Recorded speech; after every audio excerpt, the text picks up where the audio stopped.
By now, you've all heard of Italian Wine Unplugged 2.0, the latest book published by Mama Jumbo Shrimp. It's more than just another wine book. The fully updated second edition was inspired by students of the Vinitaly International Academy and painstakingly reviewed and revised by an expert panel of certified Italian wine ambassadors from across the globe. The book also includes an edition by Professore Attilio Scienza, Italy's leading vine geneticist. The benchmark producers feature is a particularly important aspect of this revised edition. The selection makes it easier for our readers to get their hands on a bottle of wine that truly represents a particular grape or region. To pick up a copy, just head to Amazon.com or visit us at MamaJumboShrimp.com.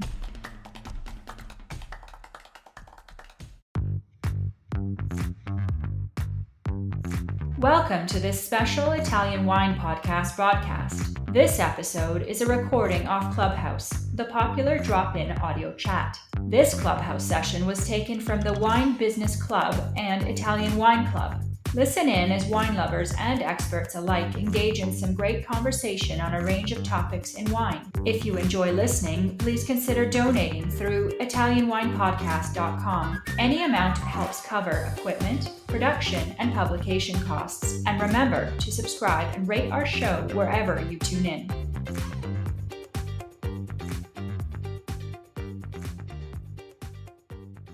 Okay, hello everybody. Ciao Julie. Ciao, buonasera. How are you? And Giulia. Ciao Giulia. Ciao Stevie. Come stai? Molto bene. Bene, bene. So hello everybody, my name's Stevie Kim. It is 6 o'clock on the dot here in Italy. I see that some of our friends, Rodrigo, Rebecca, Paul, ciao Joanna.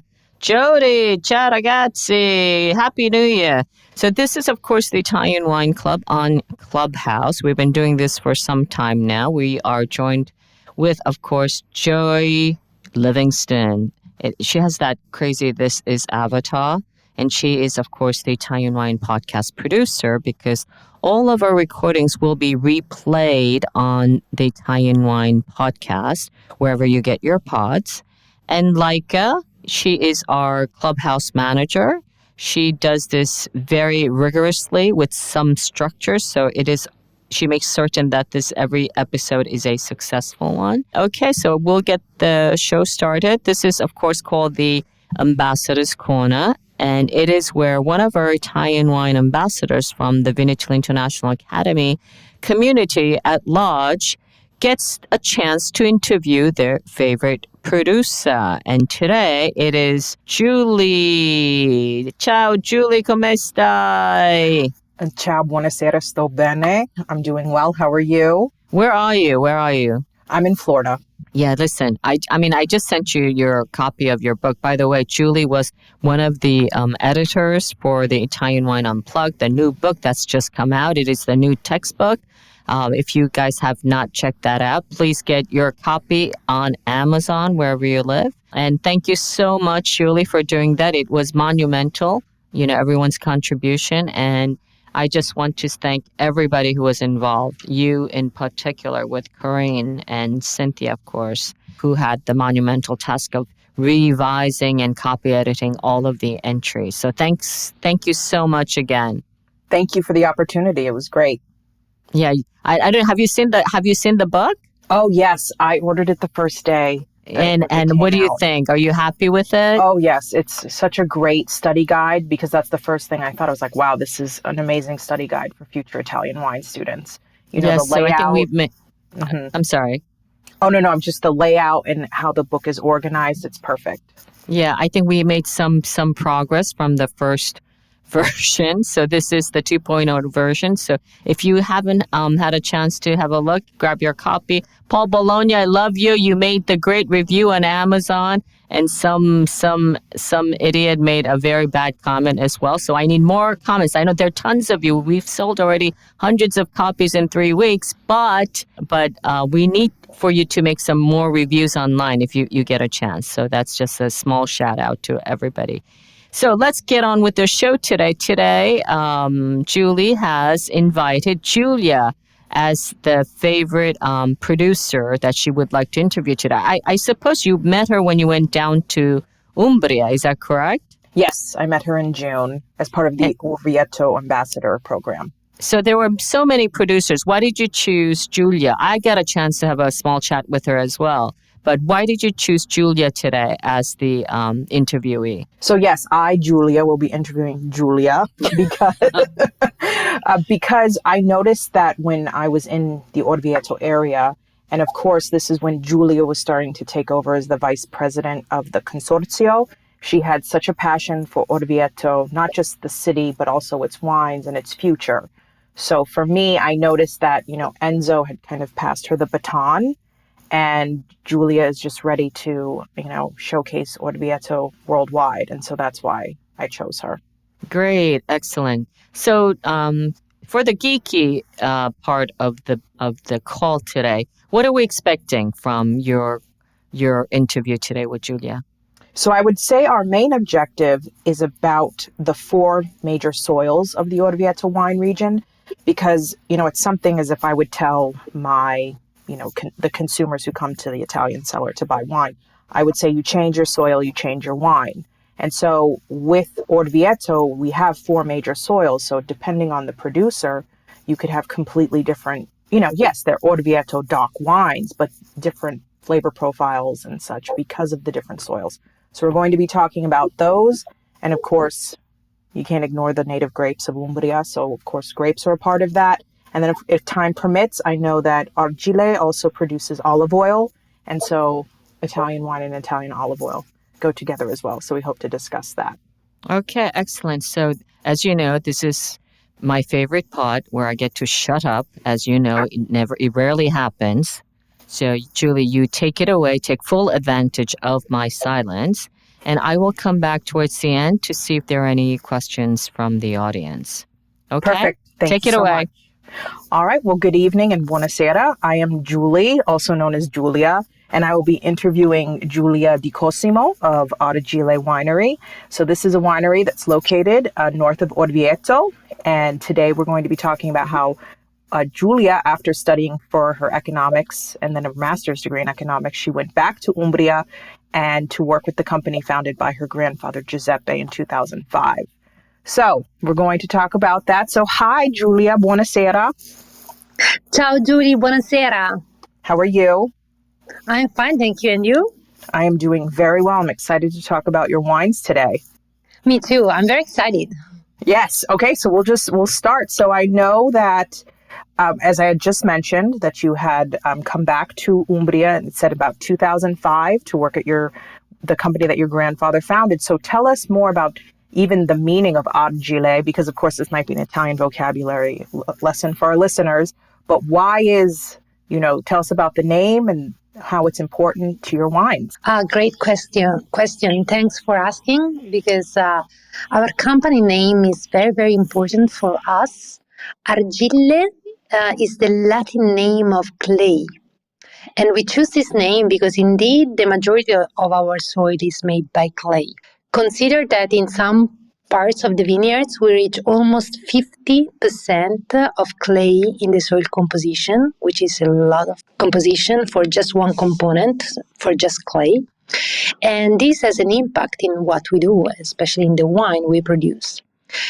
So back in the past, back when my grandfather started in 2005, he thought this name can, synthesize our soul, our identity. And I like to say now that argille, so the clay soil, represents everything in the sense that it shows all our potential, but at the same time also our limits. Talking about limit and potential, what I'm talking about, it could be a little bit tough to understand, but as a potential, I mean that clay soil provide a lot of body, a lot of structures in the wine. As limits, I'm talking mostly about the quantity, so yields produced in the field.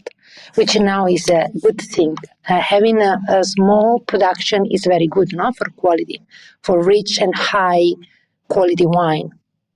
Yes. And so it's funny when you mentioned of course, the name of your winery. I'm having flashbacks to my Latin classes. So, singular would have been Argilla with the A and then Argile plural. I'm having flashbacks to that, knowing singular and plural in Latin. But yes, and so very important knowing about the name of clay. And so then when we think about even your role in the Consorzio, so tell us about what you're doing with the Consorzio Vino Orvieto. I became vice president last year, and for me it's very challenging, but I decided to accept because I fall in love with this region. I moved here 8 years ago. I choose Umbria, I choose Orvieto, and I did it because I see a great potential that is not even exploited, not yet, not in total. And I think that Orvieto as a wine has a great future, but we have to work for it. In the past, especially in the 70s, in the 60s, Orvieto was very popular worldwide, in Europe, in the United States. Nowadays, it deserves a little bit of more attention. We have to make it popular again and trendy. So my commitment as a young producer and to, make it again popular, fancy, and the kind of wine for new generation, for millennials, especially for millennials. So this is why I accepted the challenge to turn vice president. And right now I'm in charge especially of the events. So I'm the vice president in charge of the events of the Consorzio activities. Yes, I've seen quite a few of the posts from, the Consorzio's website or social media and you at the different events. And I think that's what will help the Orvieto doc is, of course, it's more exposure. And then, of course, as a teacher and then a wine educator, it's about educating about why Orvieto wines are so unique. And so, so then that would go into my next question. So when we talk about Orvieto doc, what do you think the wine drinkers should know about Orvieto wines? Like, why choose Orvieto?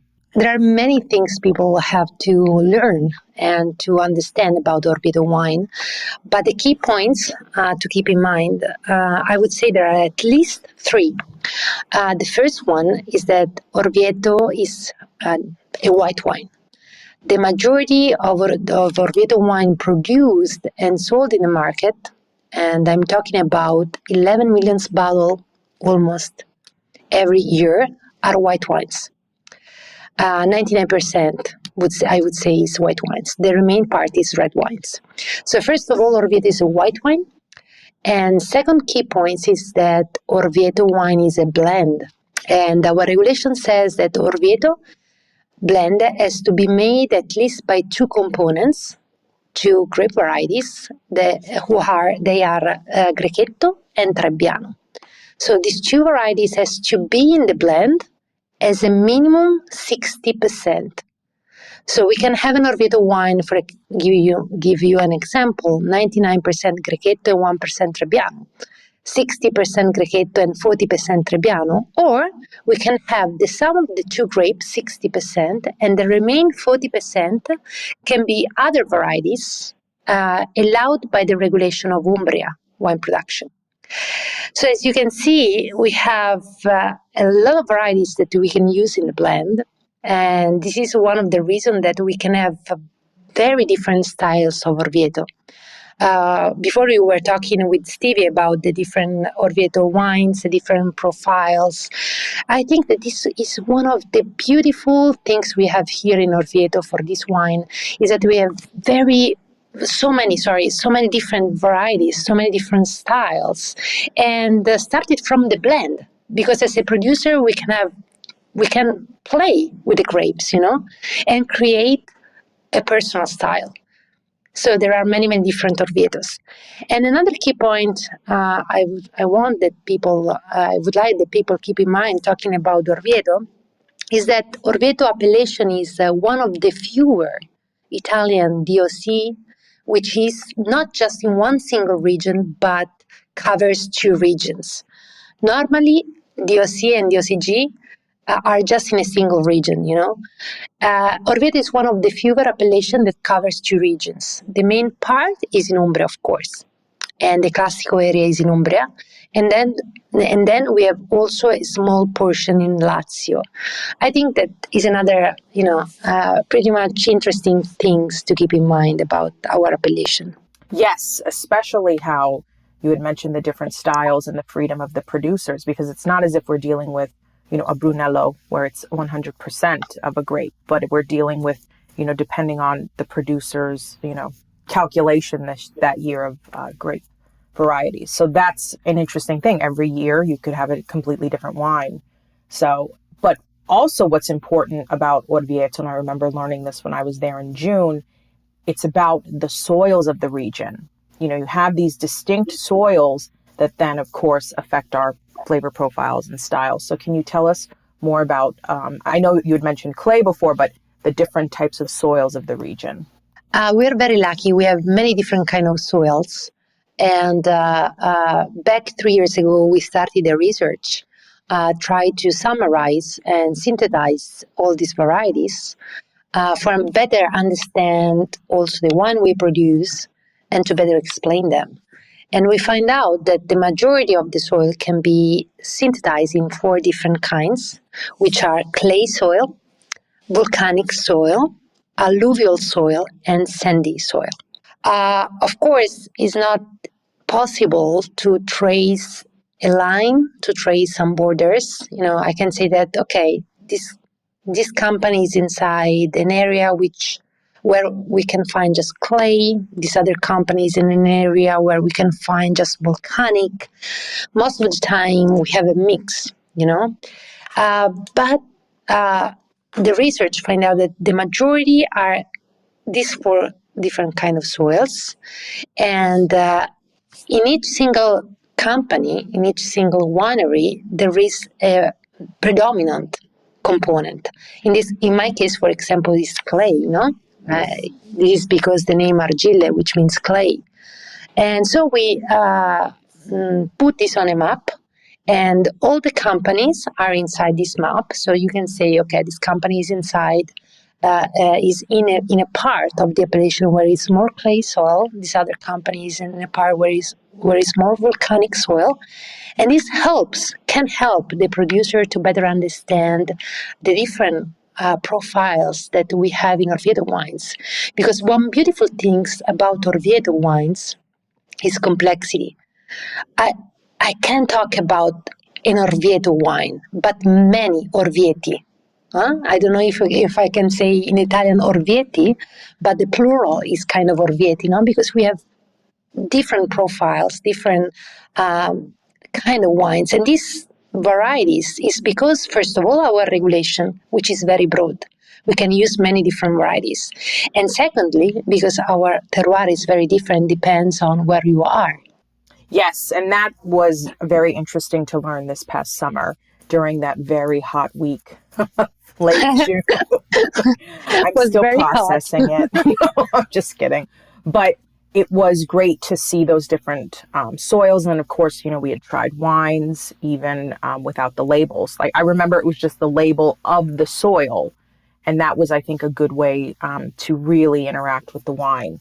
So then we know with Orvieto DOC and, of course, producing wines, but I know looking at your wine portfolio, you also produce an Umbria Rosso, and then you do a Spumante. So would you like to tell us a little bit more about, I guess, your special project with Spumante? My pleasure. Spumante is a wine that I love very much. I love the project, and I love the research we took. We did 10 years ago for producing the sparkling wine. Umbria is not a region famous for sparkling wine production. And of course, neither Orvieto, no? We don't have a tradition connected with the sparkling wine. But back 10 years ago, we started this project because sparkling wine were popular, were trendy, and we want to face new challenge. And so we started from scratch. We didn't know anything about the sparkling process. We didn't know anything. We were very familiar. We were, I would say, good in doing the still wines, but not in the sparkling. And over this decade, we learned so much. So I like to say that it was a very learning by doing experience.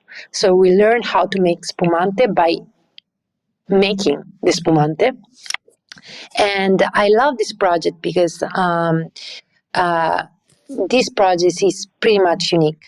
Normally, when you produce a sparkling wine with the Charmat method, because our spumante is a Charmat method, many companies that produce spumante Charmat method don't make the spumante entirely by themselves, especially if they are not in region with a tradition with a sparkling.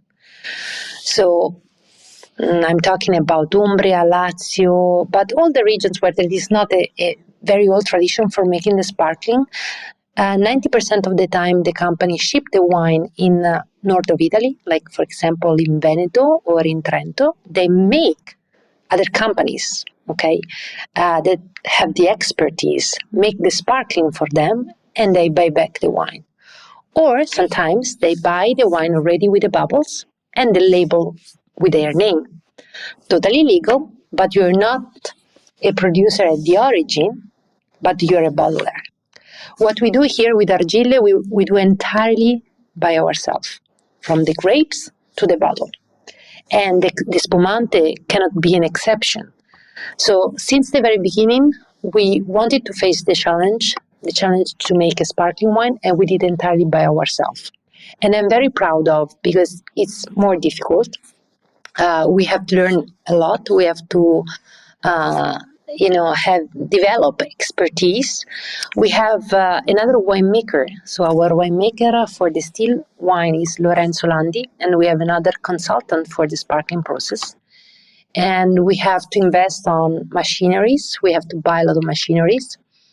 And so it's been a beautiful path. And now I'm very, very proud, especially because since 2 years now, the spumante is entirely made by local grapes. For the first 8 years, we used to make a sparkling wine made by Chardonnay. 2 years ago, we decided to move to a local grape varieties blend. And now is a blend of Grechetto, Trebbiano, Verdello, Malvasia, and Drupeggio. And these are the 5 components of the old Orvieto DOC appellation. And so we can say that it's 100% local grapes, 100% Argille, 100% made in Umbria, and 100% made in Orvieto. And this is the reason why we call it 100%, 100%. That's so funny. I was saying that in my mind, 100%. So and it's because it's true. And you're acknowledging the tradition of the Orvieto region while also, using innovation for the future. So I did not get to try the spumante, but I would love to try that in the future. You have to come back. Oh, of course. Very soon. It's a little cooler. Of course. That's all I ask. No problem. Not a problem. When you want, during the winter time, even now if you want, if you like. Okay, perfect. That's when I'm made for Italy, in the spring and the winter, not the summer. But so then talking about temperatures, of course, because I guess even for myself, usually when I've been traveling to Italy every summer for past at least 16 years, of course, minus, the year 2020. But I had never been, I guess, in the central part of Italy that was landlocked, such as Umbria, during the heat, like the height of summer. And so for me, I didn't realize how hot it could be there. So, I remember speaking with some of the producers, and they were telling me again that, especially with climate change, these temperatures, are reaching high extremes. So when we talk about Orvieto wines, how do you think climate change will affect, of course, these native grapes that you were just talking about, and of course, wine production? Climate change is affecting all the wine production everywhere, not just in Orvieto, but in all the other places in Italy, France, United States, everywhere. We work outside and we work under the sun, as we say in Italy. In Italy we say lavoriamo sotto il sole, sotto il cielo. And so we have to face this. How we can do it is we can put in place many actions, and we're doing already something like that with our consortium. And each single producer needs try to face the challenge by himself. With the consortium, we're now developing a project for better studying the meteo and to better control and provide information to all the producers throughout the meteo station that we are putting in some key points of the appellation in order to provide data and information to all producers and also grape growers. And as single activity, as single companies, what, for example, I'm doing, I'm trying to put in place in order to face these climate challenges. First of all, try to not to waste water. I'm looking for new sources of water for watering the vineyards. At the moment, we don't have a watering system, an irrigation system for our vineyard, but I'm working for, invest on an irrigation system in the following years. And so we're working to find some new water sources and try the big challenge, and that's not easy, but it's something that I'm trying to study on, is how to collect the water during winter time in order to use this water during summertime when grapes really deserve the water. That's not easy, but we're trying to work on big tanks for collecting the water or artificial lake.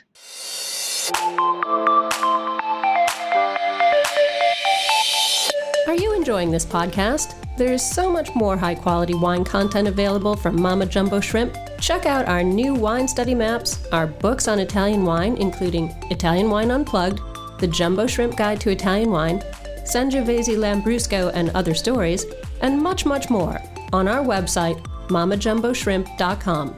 Now back to the show.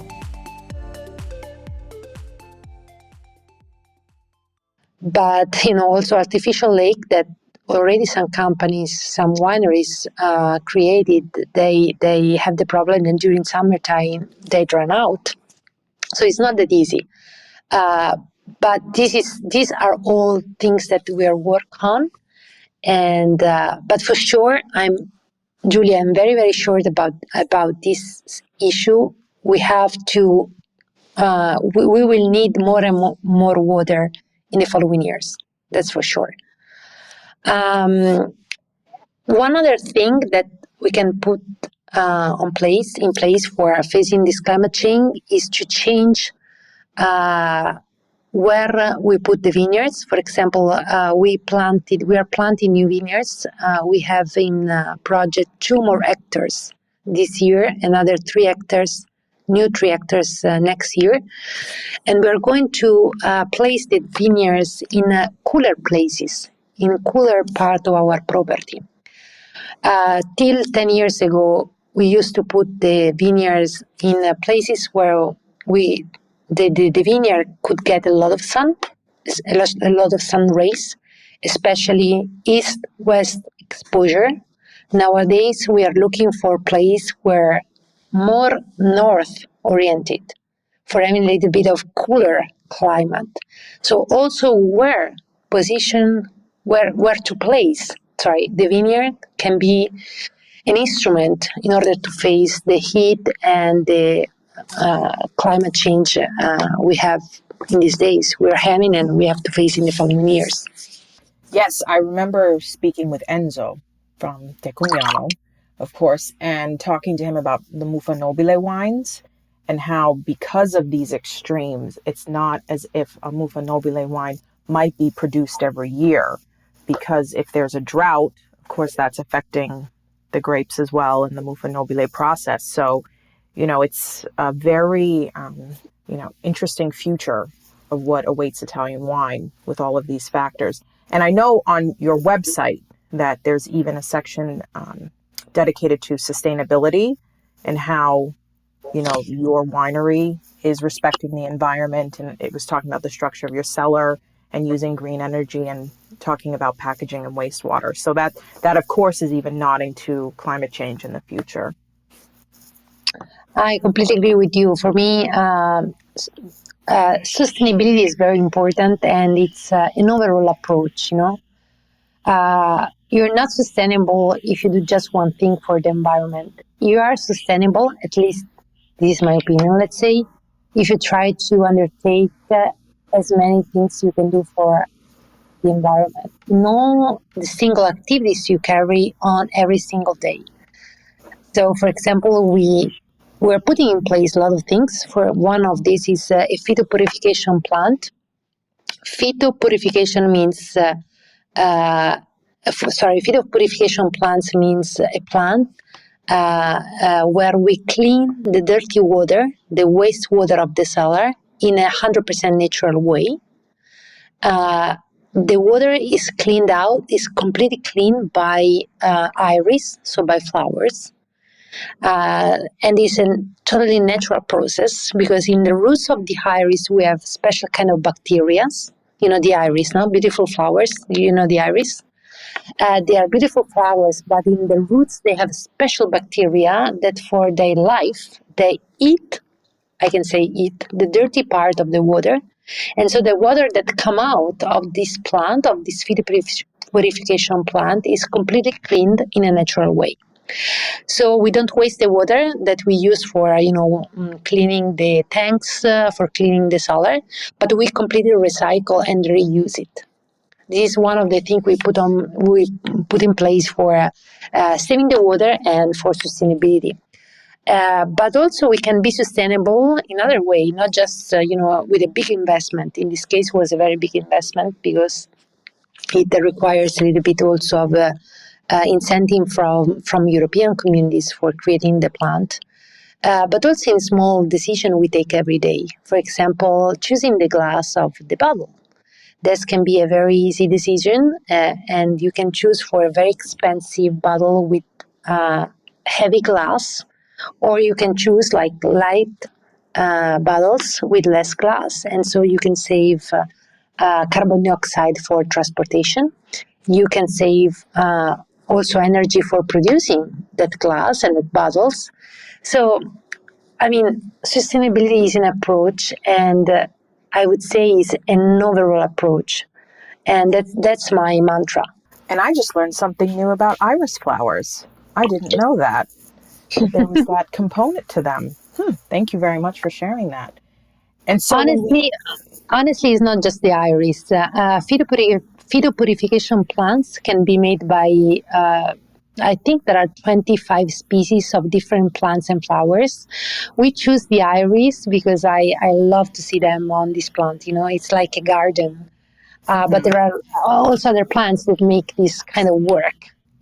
That's amazing. And so then, even going back to some of the other wines in the Orvieto region, we know that Orvieto DOC is, of course, a white wine appellation, but we know that red wines are made in Orvieto. So what do you think about the future of red wines in the region? Till now, the portion of red wines is very, very small. We produce less than 200,000 bottles a year, while white wines are 11 million bottles. So, as you can see, there is a big, big difference. As a Rosso Orvietano, there is a potential.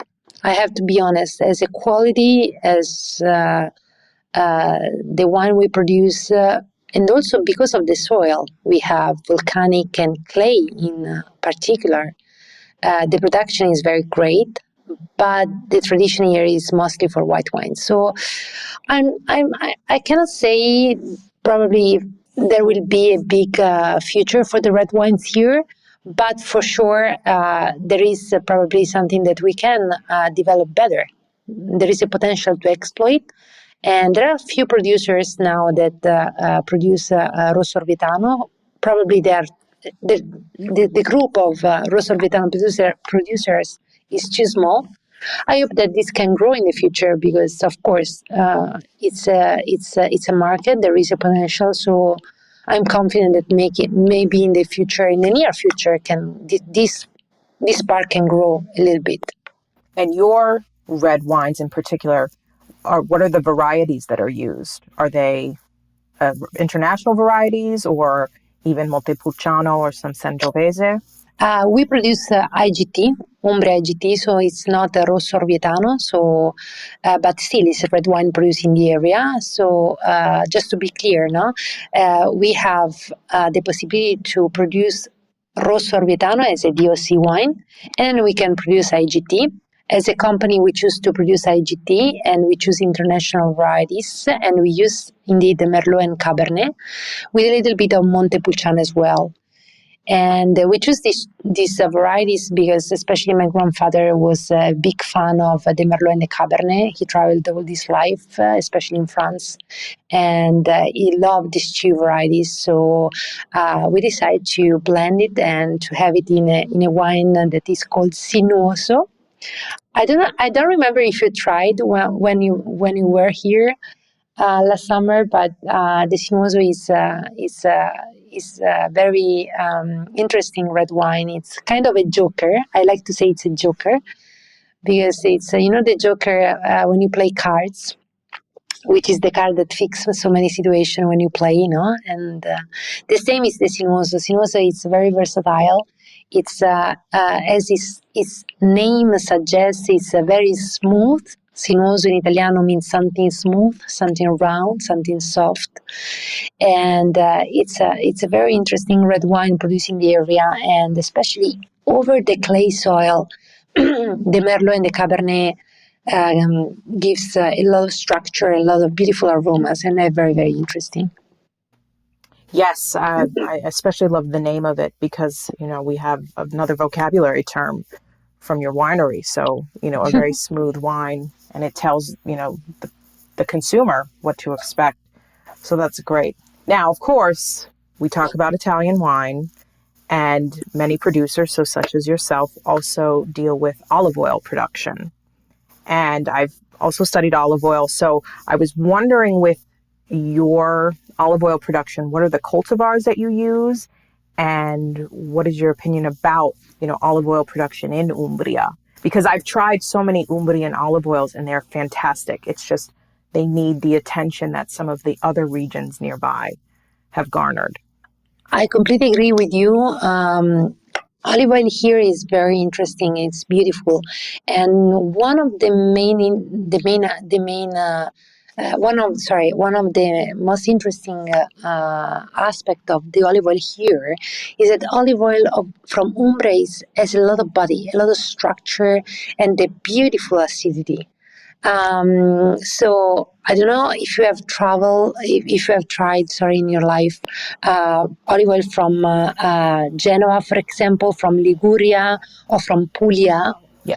But you have tried. So these kind of olive oils are completely different from the ones you find in Umbria. These are more light in body, light structure, a little bit more flavors probably in the nose, but in the structure they are completely different from the ones from Umbria, where you have more body, more structure, and much higher acidity level. So they are perfect for our cuisine, which is not a fish-based cuisine. Indeed, the one from Liguria, which are close to the sea, no? They have the sea. They are perfect for a fish-based cuisine because a fish-based cuisine is very light. Fish is light, so it deserves a kind of olive oil that doesn't cover too much, no, the fish. In this case, in Umbria, we have this beautiful olive oil with a lot of structure, strong and pungent structure that suits perfectly with our cuisine. So I really like it. As the varieties, instead, coming back from your question, we have here in my property 3 different varieties, which are the most spread in Umbria: Leccino, Moraiolo, and Frantuglio.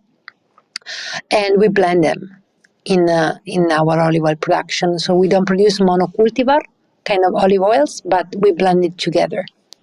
Yes, I do remember with Umbrian olive oils that the pungency and the strong flavor, the strong structure. Whereas if I were trying an olive oil, let's say from Sicilia or even Puglia, I would maybe have, a lighter body, more fluidity. And even as soon as I can sense like tomato leaf, that's when I know I'm dealing with, more southern olive oils, whereas the central Italian one, that's what you had just described. But yes, Umbrian olive oil, along with, of course, Orvieto DOC and other Umbrian wines need some showcase. So to help showcase them, we can't talk about wine and we can't talk about olive oil without talking about food.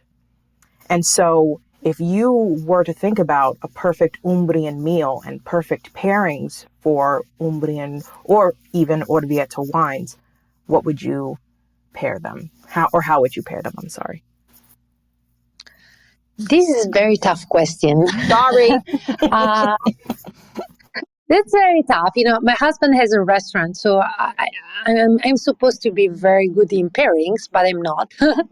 And my perspective, my thought about pairing the wine and with the food is very subjective. I think each one has to follow the personal tastes, and so I like to provide, advices.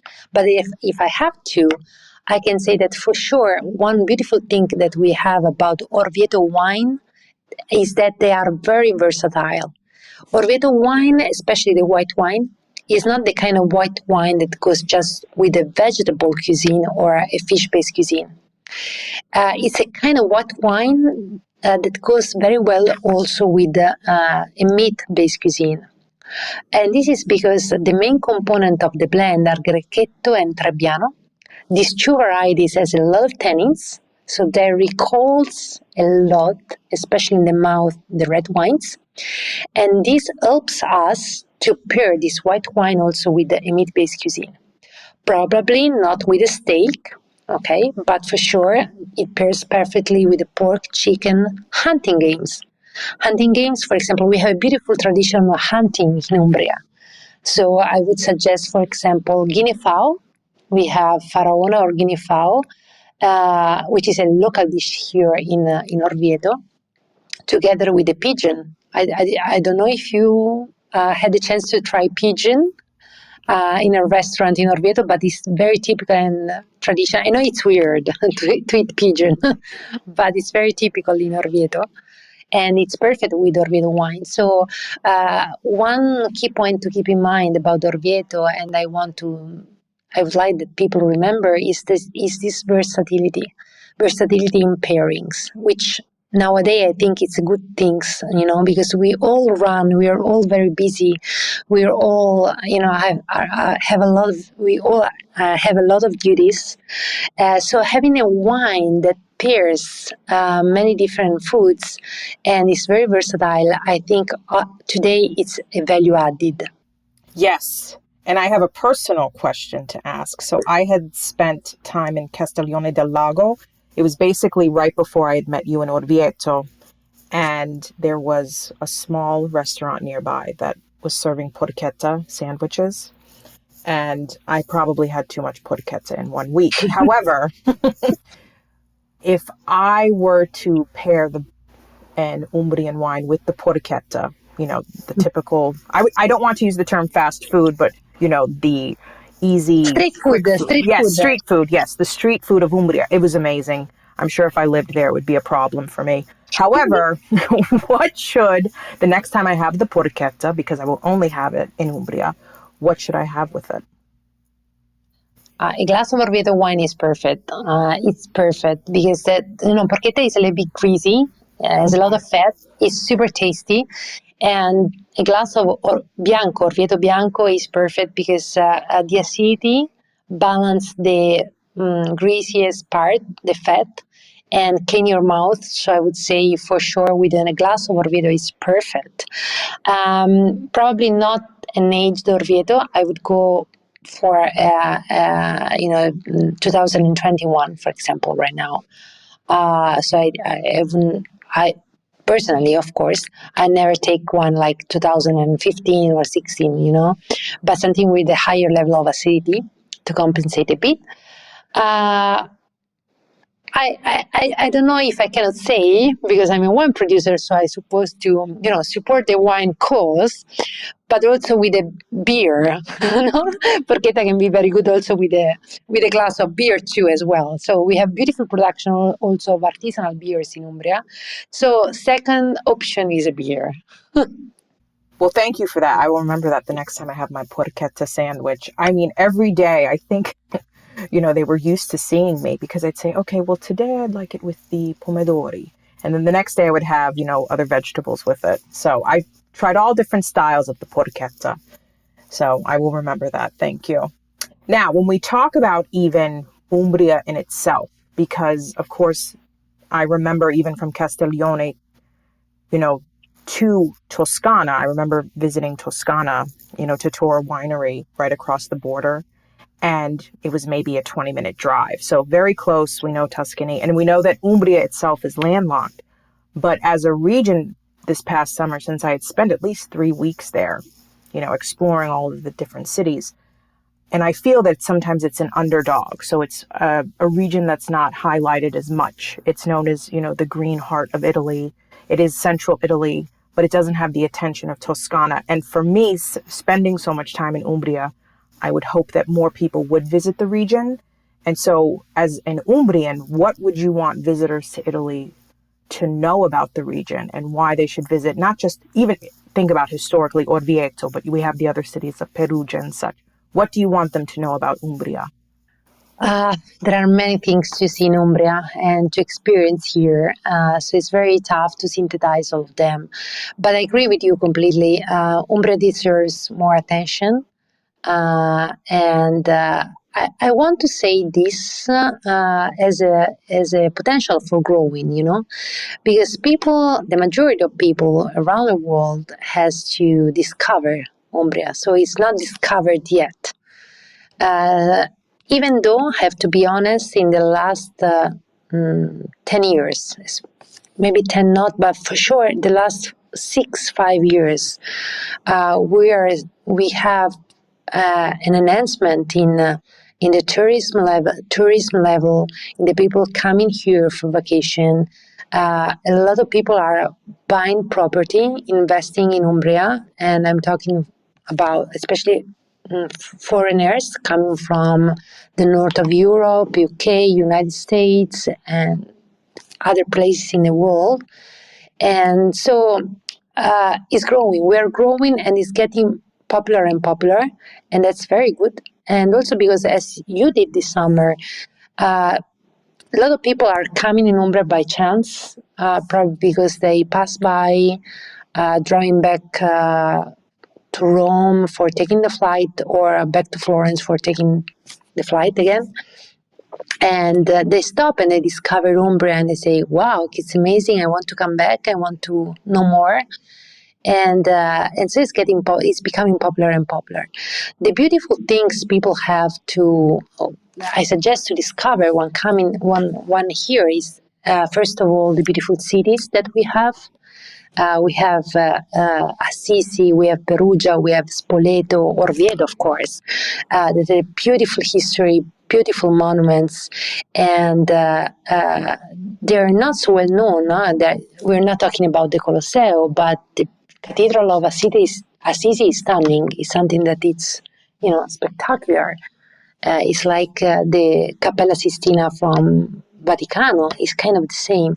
So it's full of religious culture, food culture, wine culture. So my suggestion is just to come and to drive, to rent a car, because you have to have a car in Umbria. I don't know if you noticed that, because connections are not so good. I mean, travel is not so easy.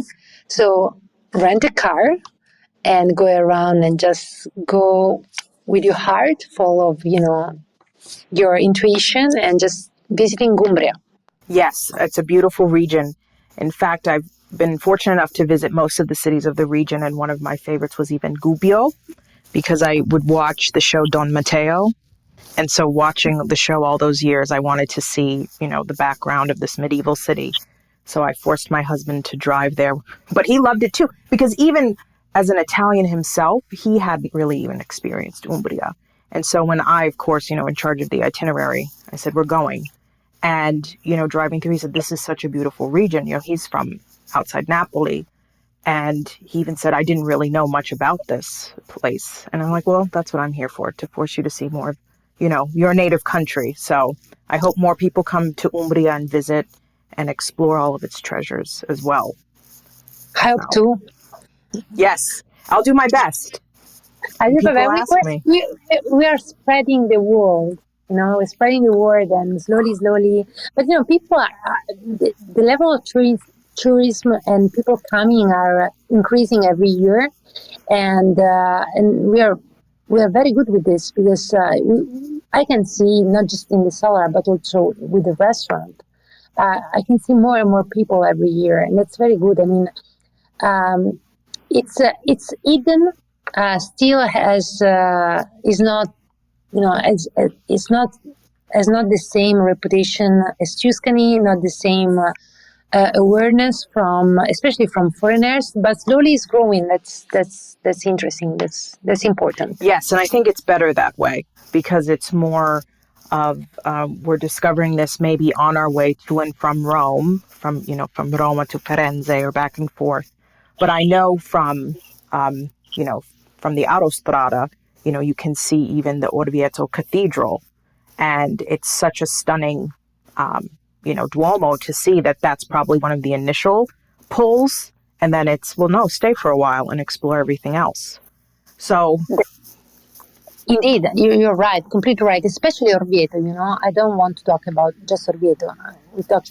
You're talking about Umbria. It's beautiful to discover, but especially Orvieto, it's a strategic point to going around because Orvieto is on the border with 3 regions. We are in Umbria, but we have Tuscany, 20 minutes far from by car, and we have Lazio, again, less than 30 minutes by car. So staying in Orvieto allow people to go around very easily to discover not just Umbria, but also the southern part of Tuscany and also the northern part of Lazio. So it's a very strategic point, to keep as a base for driving around and discover many, many places, not just connected with a single region, but with many different regions. Yes, and that's how I will describe it the next time, I promise, as a strategic base for your future travels in Umbria. I will do that, I promise. Now, I still have one more question about your winery. So, of course, we're looking to the future. So we look to the future of wines, tourism, olive oil, and such. But what do you feel is the future of Argile in itself? What do you foresee? I hope that Argile future will be great. I'm working for that. And I want that Argile will be in the future a trusted brand, and especially a brand that means Umbria for the consumer. So I hope that in the near future, not in a future that will be, so far away, talking about Argile means talking about Umbria, so that's very important for me. Once again, I choose this region, I choose this town, I choose this project. I think there is a big potential, and we have to work for it because I'm a young producer. I have many colleagues of mine, my age, and we represent the new generation. We have to work for, bring back the Orvieto to its glorious past, to make it trendy again, popular. And so I hope that in the future people can be, more aware about Orvieto wines and can be more, happy about discovering Umbria and discovering this beautiful, beautiful wine, which is this great white wine. Yes, thank you so much. Because when I think of Orvieto, I think of also just Umbria in itself. So your winery is representing Umbria. And of course, we all know of what Umbria is as the green heart of Italy, as a place, agriculturally, with its wine, with its food, with everything that comes from this beautiful region. So I wish that for you as a producer and also for your winery and the other wineries from Orvieto Doc. and of course in Umbria in itself. And I'm wondering if we have any questions from anyone in the audience. So,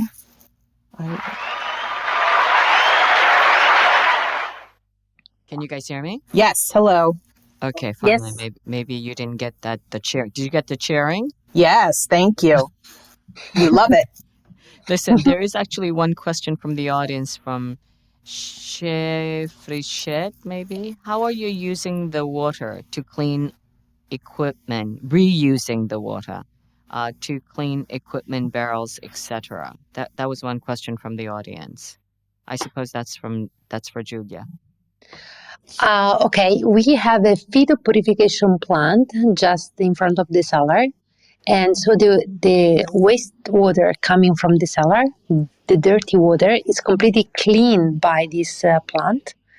And once it's out of the plant, we pump up again in the cellar and we reuse it for, again, cleaning the vat, cleaning the tanks, cleaning the barrels. So we just pump from the feed purification plant back to the cellar and we keep going on using it again, and again. It's always the same water. We try not to use new water for the cellar. Okay, great. Listen, we're gonna close up because I'm kind of in a rush this evening. I have to go into town. There are a lot of friends in Verona tonight onward for the Anteprima Marone. Let's come back next week, you guys. I believe it's the same time or slot Thursday, and hopefully we'll get a chance to meet with our next. Let me see. I actually may have something. Here we go. So I believe next week, 9th of February, our ambassador is Renee Sferrazza. She is an influencer from Canada. She will be interviewing as a fireside chat with Giovanna Caruso. I see that. I hope that is the correct thumbnail, which I see on the chat. So thank you very much, everybody. And until next time, thank you very much, Giulia and Julie. Julie and Giulia. Alla prossima. Ciao, ragazzi. Don't forget to follow us wherever you get your pods. This call will be completely replayed on the Italian Wine Podcast, wherever you get your pods. And our sister channel. You know, we have a sister channel called Mama Jumbo Shrimp. Check that out on the YouTube. And if you can leave us a thumbs up or a review, that would really be grand. Thank you very much. Ciao, ragazzi. Arrivederci. Arrivederci. Ciao. Ciao. Once again, listen to the Italian Wine Podcast wherever you get your podcasts. We're on SoundCloud, Apple Podcasts, Spotify, Himalaya FM, and more. Don't forget to subscribe and rate the show. If you enjoy listening, please consider donating through ItalianWinePodcast.com. Any amount helps cover equipment, production, and publication costs. Until next time, cin cin.